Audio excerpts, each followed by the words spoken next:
Você pensa que conhece a história da Terra-média? A maioria de nós se contenta com as batalhas épicas do Anel. Contudo, a verdadeira fundação da mitologia reside em tragédias muito mais antigas e profundas, cujos segredos são guardados pelo Silmarillion. Se a superficialidade o incomoda e você busca o conhecimento que realmente revela a vastidão da obra de Tolkien, prepare-se para desvendarmos a crônica de um personagem cujo nome está gravado tanto na luz mais pura quanto na escuridão mais sombria da história élfica. Estou falando de Fëanor, o elfo cujo gênio e ambição foram a causa de maravilhas e, não obstante, de cataclismos. Ele foi o criador das Silmarils, as joias que capturaram a luz imortal das duas árvores, um feito de genialidade inigualável. Mas o paradoxo reside aqui. Como o maior artífice pode ser também o pai do maior fratricídio? Como a busca pela perfeição pode gerar tanta dor?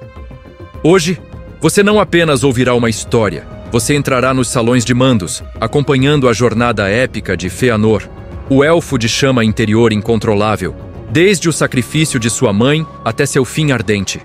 Revelaremos o preço do poder, a corrupção da posse e as lições atemporais que a tragédia dele oferece para a nossa própria condição humana, provando que o maior poder de Arda sempre esteve ligado à ambição de um único ser.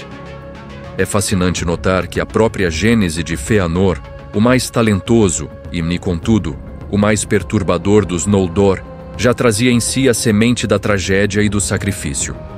Segundo as crônicas élficas, sua chegada ao reino abençoado custou a vida terrena de sua mãe, Miriel Serinde, cujo espírito vital foi inteiramente absorvido pela chama interior daquele que viria a ser o maior artífice de Arda.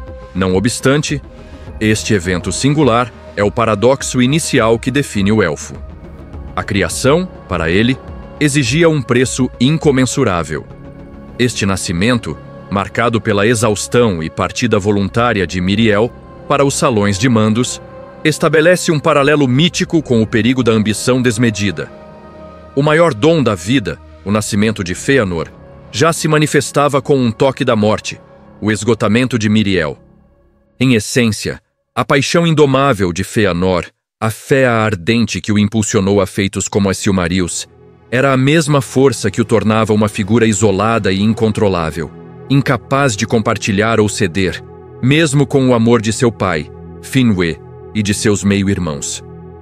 A ausência materna e o subsequente novo casamento de Finwë com Indis é a primeira rachadura na casa real dos Noldor, preparando o terreno para a discórdia que Melkor, mais tarde, exploraria com tanta maestria. A diferença de temperamentos entre Fëanor, reservado e genial, e seus meio-irmãos, mais alinhados aos Valar, solidificaria a inveja e a desconfiança mútua. Eis a primeira lição: como os laços de sangue podem ser rompidos pelo fogo do orgulho, lançando uma sombra sobre a jornada de um povo inteiro. O maior legado e a maior ruína de Fëanor jazem nas Silmarils, joias que aprisionaram a luz imortal das duas árvores de Valinor. Um feito criativo que jamais seria igualado em toda Arda, e que transcende qualquer arte contemporânea. Sua inspiração, segundo alguns, pode ter vindo da iridescência dos cabelos de Galadriel. Contudo, o produto final foi algo tão puro e sagrado que os Valar as consagraram para que nada de impuro pudesse tocá-las sem se queimar. Este ato é o ápice da genialidade élfica, mas também o ponto de inflexão de sua jornada para o desastre. Não obstante o poder e a beleza intrínsecos das gemas, Fëanor cultivou um apego doentio à sua obra, valorizando-a acima de todos os seus laços, inclusive de seu pai e de sua família. O Valar Mandos profetizou que os destinos de Arda estavam intrinsecamente ligados a elas, e essa sacralidade apenas inflamou o orgulho de Fëanor. Vemos aqui um reflexo atemporal da natureza humana. O Criador que se torna escravo de sua própria criação, onde o desejo de posse sobrepuja a alegria da partilha, transformando a admiração em paranoia possessiva. O valor das Silmarils não era meramente material, mas mítico. Elas eram a luz da vida aprisionada. Quando Melkor, já libertado, percebeu que não poderia obter as joias pela persuasão, ele intensificou sua campanha de rumores, envenenando a mente de Fëanor com desconfiança contra Fingolfin e, em última análise, contra os próprios Valar. É fascinante notar que a ambição de Fëanor, quando manipulada pelo ódio de Morgoth, pavimentou o caminho para a traição e a discórdia, transformando a genialidade em ira destrutiva. A paz de Valinor, forjada em éons de luz e serenidade, foi estilhaçada em um único, fatídico dia de 1495 da Era das Árvores, um assalto de magnitude épica orquestrado por Melkor e Ungoliant, a Grande Aranha. Enquanto os Noldor e os Valar celebravam a tentativa de reconciliação, as duas árvores de Lorelân e Telperion foram brutalmente sugadas, mergulhando o reino abençoado na escuridão. Contudo, a escuridão física era apenas um prelúdio para a sombra que cairia sobre o coração dos elfos. O golpe de Melkor foi duplo e calculista. Ao destruir a luz, ele roubou o tesouro que a continha, as Silmarils, guardadas em Formenos. O mais cruel, não obstante, foi o assassinato de Finwë, o Alto Rei dos Noldor, o primeiro a derramar sangue em Aman. O assassinato de seu amado pai acendeu a chama interior de Fëanor em uma fúria inextinguível, levando-o a amaldiçoar Melkor e rebatizá-lo para sempre como Morgoth, o sinistro inimigo do mundo. Diante do caos e da perda irrecuperável, e da recusa de Fëanor em ceder as Silmarils para reviver as árvores, um ato que partiria seu coração, a dor o cegou para qualquer razão, culminando no terrível juramento de Fëanor e seus 7 filhos. Este voto, narrado nas crônicas, prometia perseguir com vingança e ódio qualquer ser, até o fim dos tempos, que ousasse deter as joias. É fascinante notar que a promessa de vingança, motivada pela perda, se tornou a maldição que os consumiria, prenunciando a contínua luta pelo poder na Terra-média. Impulsionado pela ira e pelo desejo de vingança, Fëanor convenceu a maior parte dos Noldor a abandonar Valinor, marchando em direção à Terra-média para reconquistar as Silmarils. Contudo, a travessia do Grande Mar exigia embarcações, e o primeiro obstáculo moral e físico surgiu nas praias de Alqualondë, o porto dos Elfos Teleri. A recusa do rei Olwe em ceder seus barcos cisne por não compactuar com a fuga impulsiva dos Noldor levou ao primeiro e mais hediondo dos atos da jornada élfica, o fratricídio. Este conflito sangrento, onde elfos mataram elfos, foi o ponto de não retorno, provando que a ambição e a cegueira de Fëanor o haviam levado a uma corrupção interna, um espelho da própria maldade de Morgoth. Não obstante a maioria dos Noldor envolvidos terem chegado tarde ao conflito e lutado na confusão, o sangue derramado não pôde ser ignorado. É fascinante notar que a busca pela luz mais perfeita resultou no ato mais sombrio da história élfica, uma tragédia atemporal.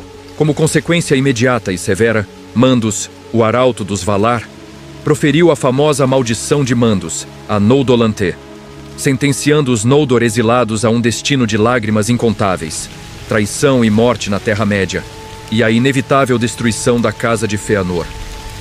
Alguns, como Finarfin, sentiram o peso dessa condenação e recuaram, mas Fëanor, consumido pela chama interior, endureceu o coração. Eis a lição: o orgulho é a negação da sabedoria. E ele seria o primeiro a manifestar a traição da maldição ao queimar os barcos em Losgar, deixando Fingolfin para trás. Após a traição em Losgar e a queima dos navios, Fëanor e sua hoste desembarcaram na Terra-média, em Lemoth, e a jornada de vingança iniciou-se imediatamente. A ambição de Fëanor era tanta que ele não apenas desembarcou, mas incitou a primeira batalha de Beleriand, a batalha Sob as Estrelas, onde os Noldor vitoriosos, contudo em menor número, rechaçaram os exércitos de orques de Morgoth. Sua fúria e o contentamento com a vitória inicial o cegaram, levando-o a cometer um erro fatal: perseguir os inimigos sozinho, à frente da vanguarda, na esperança de confrontar Morgoth. É fascinante notar que a chama interior, que o fazia um criador insuperável, agora o transformava em um guerreiro imprudente, consumido pela sua própria ira. Em Dor Daedaloth, Fëanor foi encurralado pelos Balrogs e finalmente derrubado por Gothmog, o senhor dos Balrogs, que personificava a selvageria das forças de Morgoth. A queda do maior dos Noldor, em combate singular, é um paralelo atemporal do perigo do poder não temperado pela sabedoria, onde a paixão desenfreada é, não obstante, uma fraqueza explorável.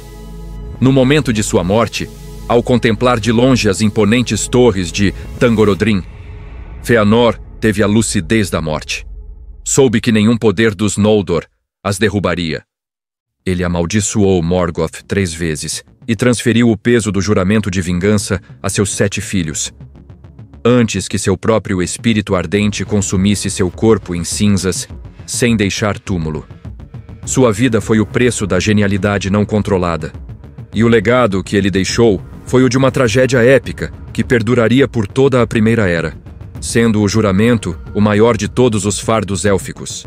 O épico de Fëanor não é apenas uma história de ambição e tragédia em tempos imemoriais. É um espelho afiado de nossa própria condição humana.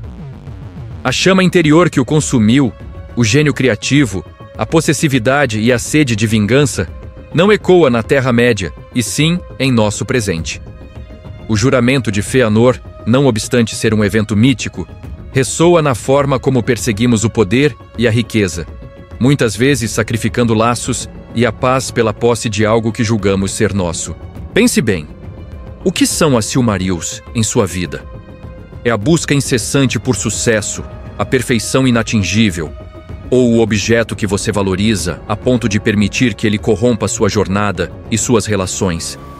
A jornada épica de Fëanor nos força a ponderar se nossa maior criação se tornará, em última análise, nossa maior maldição. O legado de genialidade e ruína de Fëanor está aí para nos ensinar. A luz imortal da criação deve ser compartilhada e não aprisionada. Você está pronto para aplicar essa sabedoria mítica no entendimento do presente? A vastidão do Legendarium oferece lições de coragem e sacrifício. Não se contente com o superficial. Muito obrigado por acompanhar esta crônica detalhada até o fim. Se você gostou desta profunda análise e deseja desvendar mais segredos e temas atemporais da mitologia de Tolkien, por favor, deixe seu like e inscreva-se. Convidamos você a se juntar à Sentinela de Gondor para mais histórias sobre a fantástica Terra-média.